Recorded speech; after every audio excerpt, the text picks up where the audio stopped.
Fatima Mesrin, c'est ça, qui a été invitée après bien des problèmes avec l'État français. Mais enfin, elle est à Paris, je crois, encore en ce moment. Alors, la France est très fière. Au secours Voltaire. On voit même des pancartes dans les manifestations. On entend ça répéter un petit peu partout, dans les journaux, dans la presse, etc. Alors, oui, bravo, moi je dis au secours Voltaire. Seulement, j'aurais bien aimé, moi, pour ma part, entendre ce au secours Voltaire avant que mon malheureux livre ne connaisse quelques ennuis. Lorsque, et ça dépasse tout de suite mon cas, vous allez le voir, lorsque un groupe d'avocats en France qui s'est constitué, et qui s'appelle d'ailleurs, je crois, le groupe ou le réseau Voltaire d'ailleurs. Donc lorsque ce groupe d'avocats essayait d'alerter, alors, dans le désert, les citoyens français sur le danger que faisait courir aux libertés notre nouveau code pénal. Vous avez essayé d'alerter la presse, ça faisait des mois et des mois que des analyses de ce nouveau code pénal, dont je vais dire un mot tout à l'heure, étaient proposées à tous les journaux, de droite comme de gauche, et rien, aucune réaction de la presse, rien. Alors, je vais faire un petit retour en arrière pour rappeler que Voltaire, dans son traité sur la tolérance, dont je recommande aujourd'hui chaudement la lecture, s'en prenait à une loi de son temps qui réprimait le blasphème. Heureusement, cette loi dans le code pénal d'aujourd'hui et ceux qui l'ont précédé n'existe plus. Mais enfin, à l'époque de Voltaire, il y avait donc une loi contre le blasphème. Et c'est au nom de cette loi, je me rappelle, que le jeune chevalier de la Barre, ce jeune garçon, ce jeune fêtard, qui avait été accusé de ne pas s'être découvert devant une procession religieuse, et on l'avait aussi accusé, je crois, d'avoir profané un crucifix, et a été mis à mort après avoir été horriblement torturé. Je rappelle que les blasphémateurs avaient, entre autres petites choses amusantes comme ça, avaient la langue percée, les lèvres percées, brûlées, avant évidemment la mise à mort. Ça se passait comme ça à l'époque et on faisait tout ça en place publique. Alors, ce qui révoltait et qui indignait Voltaire, c'est que cette notion de blasphème était extrêmement vague. Il explique dans son traité sur la tolérance, mais qu'est-ce que c'est que le blasphème? Comment le définir? Où commence-t-il? Où finit-il? Vous allez voir que ces réserves que Voltaire faisait sur cette loi contre le blasphème, on peut également les formuler, les mêmes réserves pour cette loi de notre code pénal français actuel, dont je vais dire un mot. La deuxième chose qui choquait Voltaire, et là aussi il y a un lien avec ce que je vais dire tout à l'heure, c'est que cette loi contre le blasphème était beaucoup plus dure, par exemple, que la loi qui frappait le parricide. C'est-à-dire que si vous blasphémiez, si par exemple ce chevalier de la Barre était accusé de ne pas s'être simplement découvert devant une procession religieuse, il était plus lourdement puni que s'il avait tué son père. C'est un vrai meurtre dans le réel.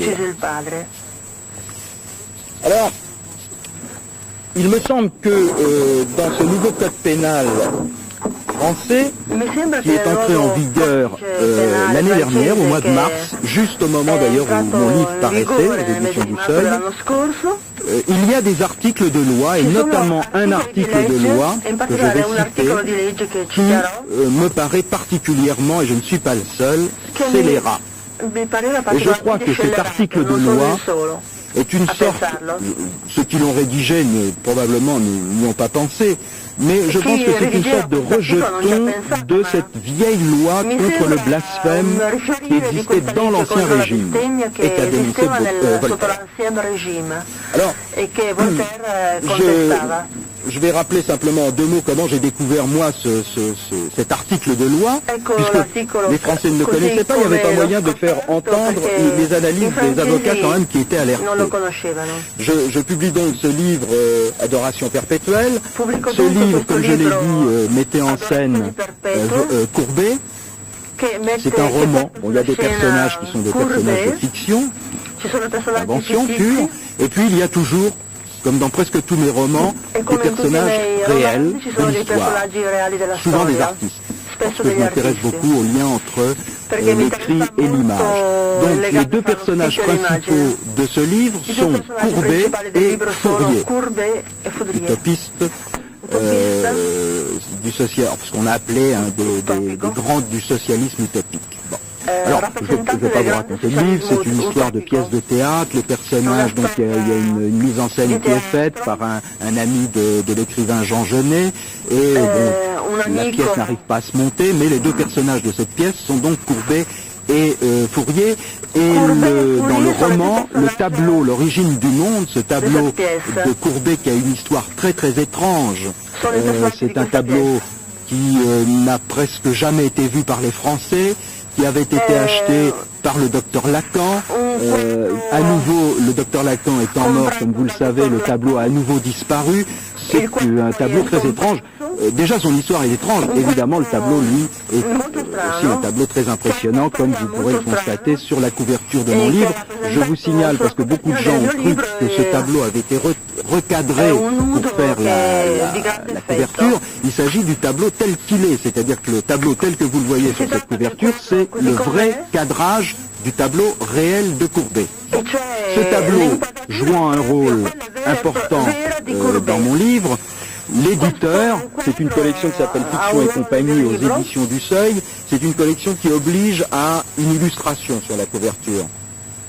Donc l'éditeur, Denis Roche, me dit il faut mettre le tableau de Courbet, il n'y a pas d'autre solution, il est question de ce tableau pendant tout le livre. Donc moi j'ai évidemment donné mon accord, très heureux de pouvoir mettre ce tableau qui est à mon sens un des grands tableaux de l'histoire de la peinture. J'avais quand même, je dois dire, un petit peu d'appréhension. Je pensais que quand même ce tableau qui n'est pas du tout un tableau pornographique, comme vous le verrez, était quand même un tableau très fort. Je pensais quand même que ça provoquerait quelques réactions. Mais quand même, je ne m'attendais pas à ce qui allait se passer. Alors, le livre, une fois paru, il y a déjà eu une sorte de censure rampante, il faut bien dire, de la part de pas tous les libraires, heureusement comme vous allez le voir, mais d'une grande partie des libraires, y compris de grands libraires parisiens, qui pourtant se flattent d'être des gens très à l'avancée comme ça de l'intellectualité. Donc le tableau, le livre au début, on le voit peu dans les librairies, il est caché, sauf quelques librairies, notamment en province, qui osent présenter le livre sur les présentoirs, comme on le voit ici. Je suis très heureux de voir qu'il n'y a pas de censure ici. Et puis certains l'ont mis dans des vitrines. Et c'est alors qu'a commencé les ennuis. Il y a eu immédiatement des plaintes d'associations familiales qui ont envoyé la police dans les librairies pour demander le retrait de ce livre. Ces gens d'ailleurs qui appartiennent pour la plupart à des associations catholiques, disons un peu de droite et nettement même d'extrême droite, pensaient tous, et certains libraires aussi d'ailleurs, qu'il s'agissait d'une photo. Ils pensaient que j'avais mis une photo un peu érotique en couverture alors qu'il s'agissait d'un tableau. Ils n'ont même pas eu la curiosité de regarder le crédit photographique derrière la couverture et ils auraient vu que c'était un tableau de Courbet. Donc la police a demandé le retrait de ce livre des librairies, ce qui a provoqué évidemment alors des réactions dans la presse. Il y a eu énormément de protestations, puisque même à un moment le ministre de la Culture, Jacques Toubon, a été obligé d'intervenir pour défendre l'existence de ce livre. Bon, alors je ne vais pas insister sur mon histoire, simplement cette histoire-là a permis de mettre soudain en lumière cette fameuse loi au nom de laquelle on pouvait effectivement me faire interdire ce livre. Je risquais quand même des plaintes qui n'ont pas été poursuivies parce que quand on s'est aperçu qu'il s'agissait de Courbet, on s'est dit ça va être très compliqué quand même d'aller faire interdire Courbet, parce que si on fait interdire Courbet, il y a 90% du Louvre qu'il va falloir faire interdire. Bon, alors, vous voyez un petit peu le...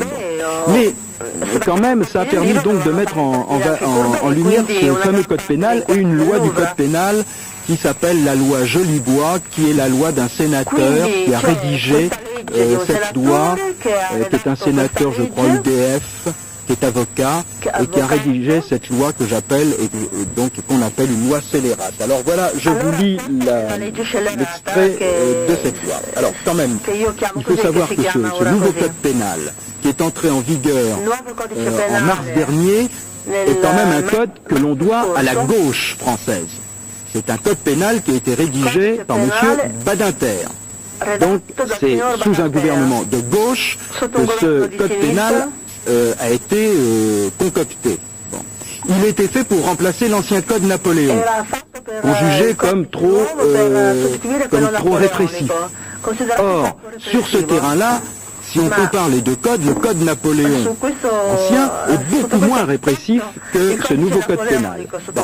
Mais je vous dirai quand même, parce que je le sais par les avocats, dans quelles circonstances la droite a quand même applaudi des deux mains ce code pénal. Il y a eu là une alliance objective entre la droite et la gauche pour faire passer ce code pénal avec une sorte de marchandage qui a été le suivant. La droite a dit, la droite parlementaire a dit à la gauche, écoutez, nous sommes d'accord pour ce nouveau code pénal. Si on accepte que votre loi pour dépénaliser l'avortement, on l'accepte, on n'est pas très pour, mais enfin, on accepte cette loi-là. Mais une condition, c'est que vous nous donniez un appareil répressif pour ce qui est des images et des écrits de nature érotique et pornographique.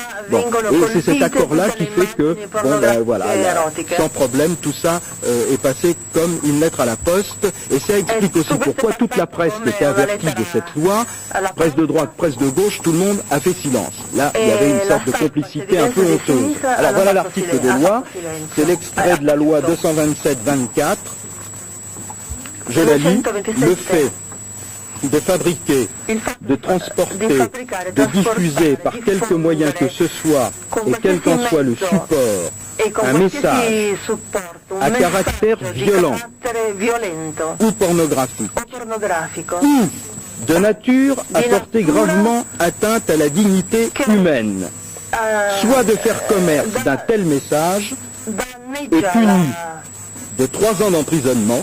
3 ans d'emprisonnement, je risquais 3 ans d'emprisonnement si les plaintes avaient été maintenues, et 500 000 francs d'amende.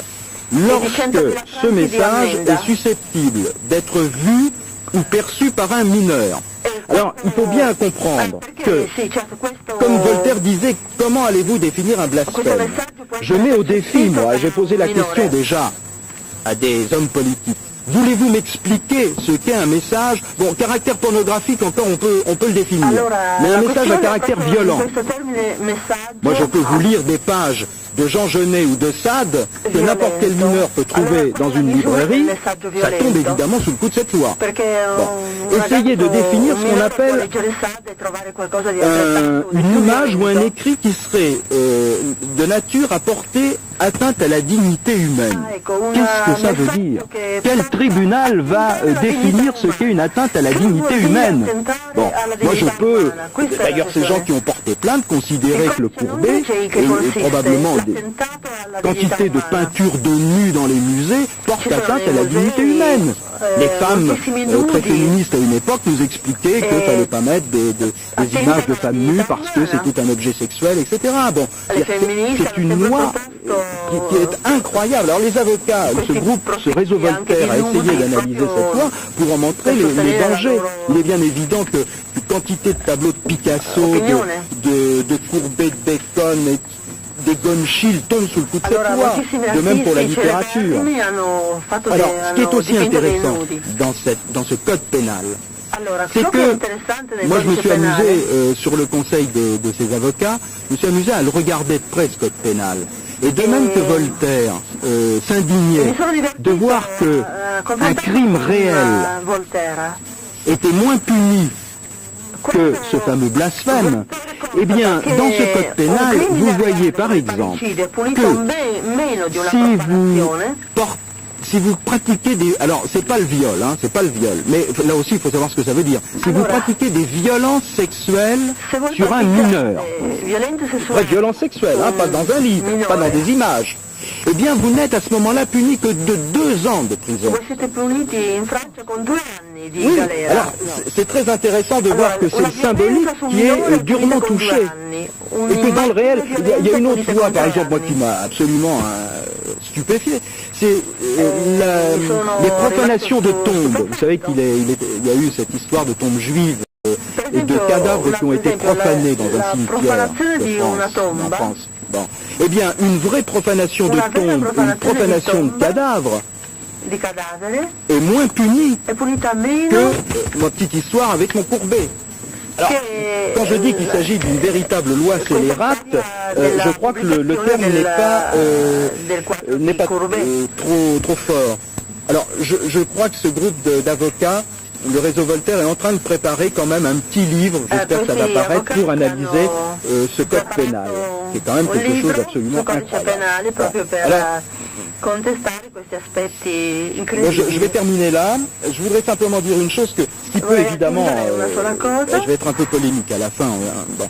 Ce qui peut paraître bizarre, c'est que ce code pénal, quand même, on le doit à des gens qui, normalement, la gauche française, d'Inter, on aurait quand même pu s'attendre à quelque chose au moins sur ce terrain-là de beaucoup plus libéral. Alors, j'ai été surpris que cet ordre moral, ces atteintes, moi que je considère comme des atteintes à la liberté d'expression, étaient le fait de la gauche. Alors, j'étais surpris. Je vais dire qu'aujourd'hui, je le suis un peu moins depuis que j'ai appris les liens qui attachaient cette gauche française, une partie de cette gauche française, et notamment notre président de la République, ce qui n'est pas rien, avec un régime qui à l'époque aussi était très soucieux de l'ordre moral et qui s'appelait le régime de Vichy. Comme dirait Lautréamont, leader du casse-compte de Lautréamont, il n'y a peut-être rien d'incompréhensible. Egli ne ha conosciuto i collegamenti e questo gli ha spiegato la faccenda di questo codice. Alors Jacques-Henrique a touché à différentes questions que nous allons aborder pendant notre congrès. Et le péché originel, est-ce qu'il est à la place de la nomination? Dice che il peccato originale sta al posto della nominazione. Faut reprendre évidemment. È qualcosa che riprenderemo in questo congresso. Est-ce qu'ils sont l'amphibologie come modo di l'ouverture? Sono l'amfibologia come modo dell'apertura. C'est-à-dire come modo de l'inconciliable. Come modo dell'inconciliabile. E non pas de la conciliation sociale. E non della conciliazione sociale, politica, finanziaria. E la pulsione di morte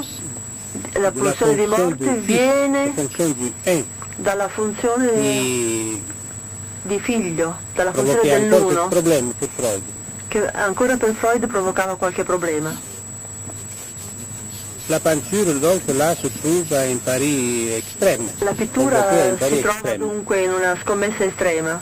E Leonardo da Vinci l'aveva placé au plus haut degré. Leonardo da Vinci l'aveva posta al comme l'écriture elle-même de la parole. Come la scrittura stessa della parola. E come l'instance de la qualité de la parole. Come l'istanza della qualità della parola. Alors la blasphémie c'est quoi? La bestemmia, di Dio. il blasfemo che è l'impadroneggiamento di Dio. Dio non agisce, Dio opera. La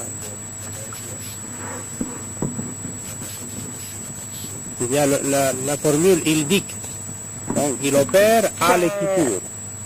Cioè la formula operateur, all'escrittura, operateur logique. Cioè Dio detta, opera alla scrittura. C'est Charles Borromée qui souligne justement Carlo Borromeo sottolinea appunto l'immaîtrisable di Dio, donc qui est marqué par la blasphémie. L'impadronanza di Dio. Quand même.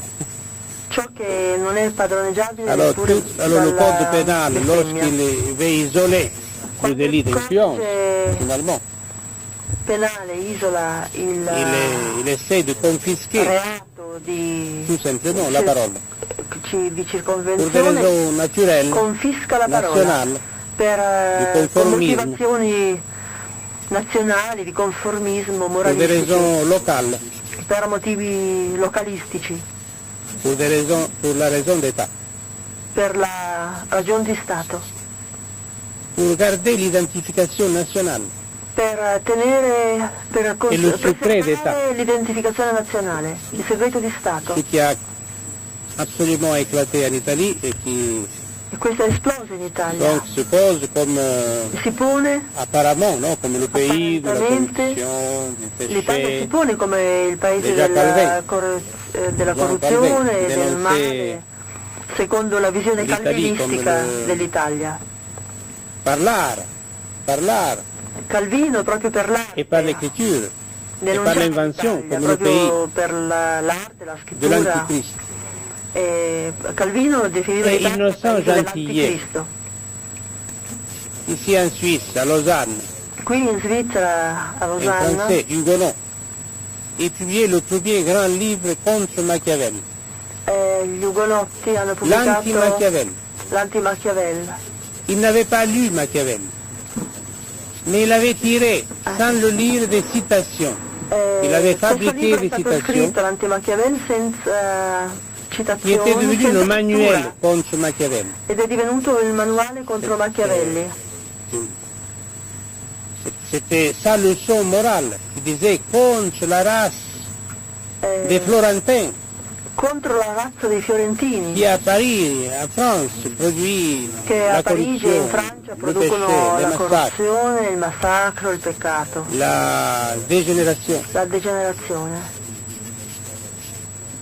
Tandis qu'il faut tout, il faut invece- exterminer cette race et après il faut tout, donc Dopo aver sterminato questa razza, renouveler. occorre tutto rinnovare in C'était le Italia. modèle Ecco il modello anti-intellectuel, anti-renaissance, anti-intellettuale, apparemment anti-Machiavel. anti-rinascimentale, apparentemente Et anti-Machiavelli. en Angleterre, la littérature de la fin du in 19e, la Inghilterra- littérature élisabéthienne, La letteratura elisabettiana utilisait la référence à Machiavel, utilizzava Sans- il riferimento sans a traduzione di Machiavelli Machiavelli senza in traduzione di Inghilterra, Machiavelli in mais Inghilterra, par la traduction d'Innocent Gentillet. attraverso la traduzione di Gentillet. Alors che Machiavel appunto était aveva dato devenu, questo alors le giudizio. diable était devenu machiavélique. Quindi il diavolo era diventato Le diable n'était machiavellico. pas suffisant pour désigner Machiavel. Il diavolo non era sufficiente a disegnare Machiavelli, era machiavellico. Satan n'était pas suffisant, Satan était Satan- machiavélique. Era dunque diventato Alors machiavellico. on dit encore aujourd'hui le vieux, Ancora Nicolas. oggi si dice le petit Nicolas, le vieux Nicolas, il pour dire le vieux Nicolas, vecchio donc Nicolò pour dire encore le diable. per dire il diavolo. In Francia, le vie Nicolà Mais per voilà, dire il là, diavolo. là Voltaire déclare à un moment donné Voltaire dichiara d'avoir eu in dato cette momento admiration du pouvoir di aver avuto questa ammirazione del potere comme tel, come cette tale, fascination du pouvoir comme tel, questo fascino del potere come tale, à laquelle faisait allusion cui faceva allusione Maximov. Maximov. Et donc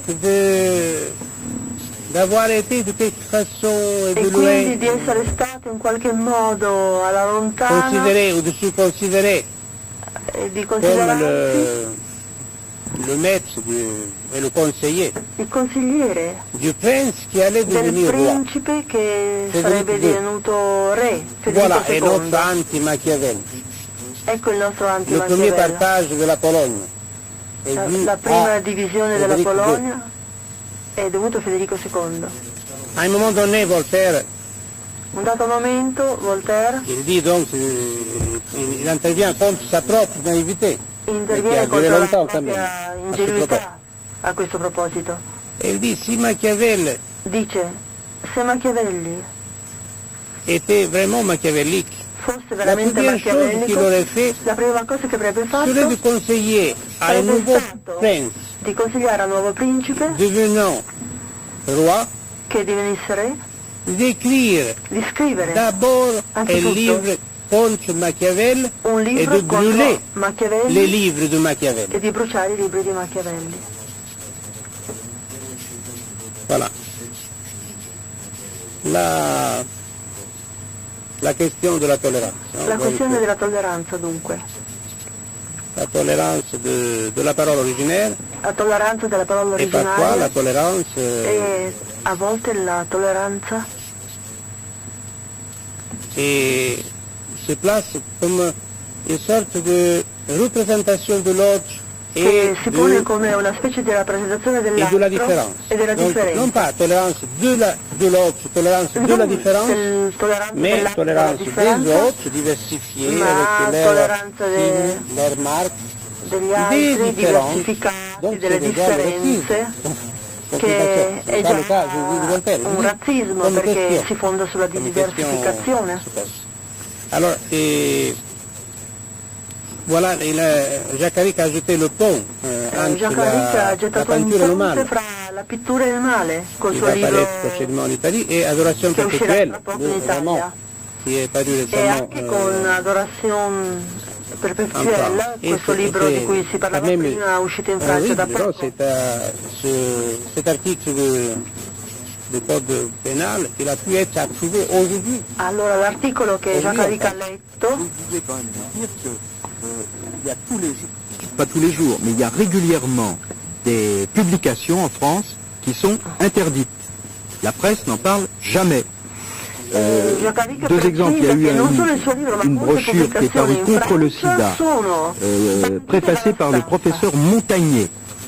Eh bien parce qu'il y avait à l'intérieur de cette brochure contre le sida des dessins humoristiques des gens de Charlie Hebdo, eh bien l'évêché de, je crois que c'est de Cherbourg, par le biais des associations, de ces fameuses associations familiales, ont demandé l'interdiction de cette brochure contre le sida préfacée par le professeur Montagnier. La brochure a été interdite. Il y a quelque temps, il y avait une revue, une revue comme ça anticléricale que je trouve nulle. Bon, j'ai horreur de, je suis pas un anticlérical, je suis bon.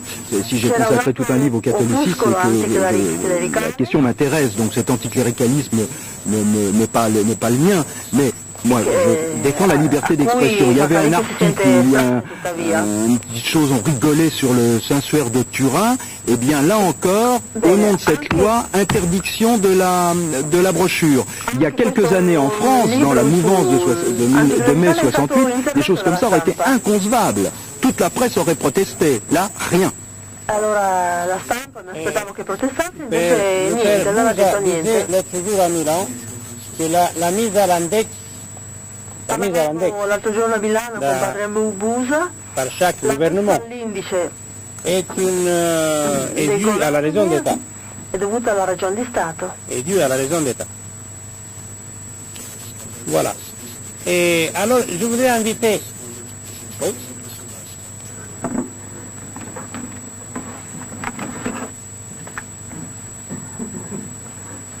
Oui, non, mais selon mais Nicolas, oui, c'est la question, Nicolas, où c'est la première fois que ça apparaît, c'est à partir de Nicolas Machiavelli. C'est ça la question. Il y a une demande auquel Gerville ne répond. Mais évidemment, il y a l'équivoque avec Santa Claus et Saint-Nicolas. Alors, on va reprendre ça. Je voudrais inviter... Je vous remercie, Jacques Aric. Évidemment, nous allons reprendre tout ce qui devient dit, parce que ça, il y a différentes questions. Je veux dire, j'ai juste, je dis une ou deux, mais il y en a, disons, une centaine qui l'ha touché. Le questioni che ha toccato Jacques Aric non sono una o due, ma sono una trentina, che sono essenziali per il dibattito. Je voudrais inviter maintenant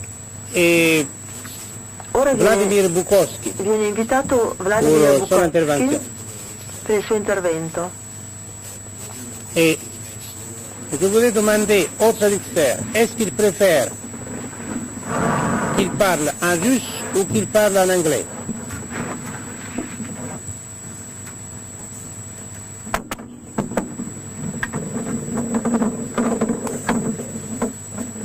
Parce que j'ai constaté la difficulté à propos du texte. Alors, je demandais à traducteur, est-ce que... non, mais... oui, alors en anglais, peut-être, non? Alors, est-ce que les traducteurs ils sont là pour l'anglais, je suppose? Et parce qu'il y a aussi l'exposé Thomas Scheber, qui...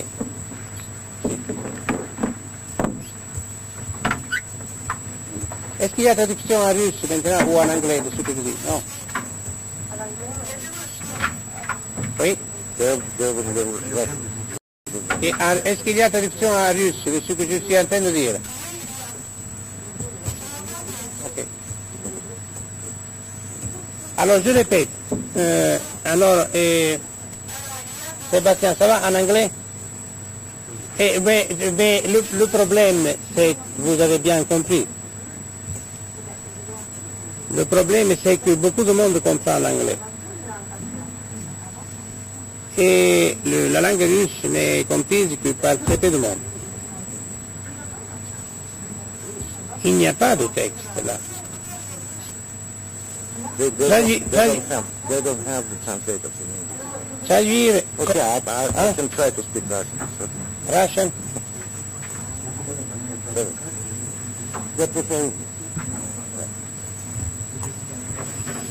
C'est-à-dire que la traduction, Sébastien, vous vous rendez compte? Là, il y avait un texte. E c'était très difficile di traduire. Ecco, ora la traduzione è di nuovo dal russo al francese e poi all'italiano. Spero che vada molto meglio. Presque la totalité des gens comprennent la langue anglaise. Alors, c'est ça la question. Bukowski. Ah non, s'il n'y a pas, non. Ok, alors vous parlez en langue russe et lentement, de manière qu'il y a la traduction.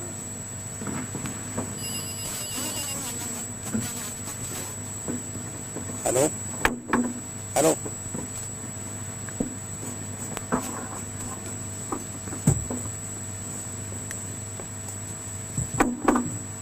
Ok.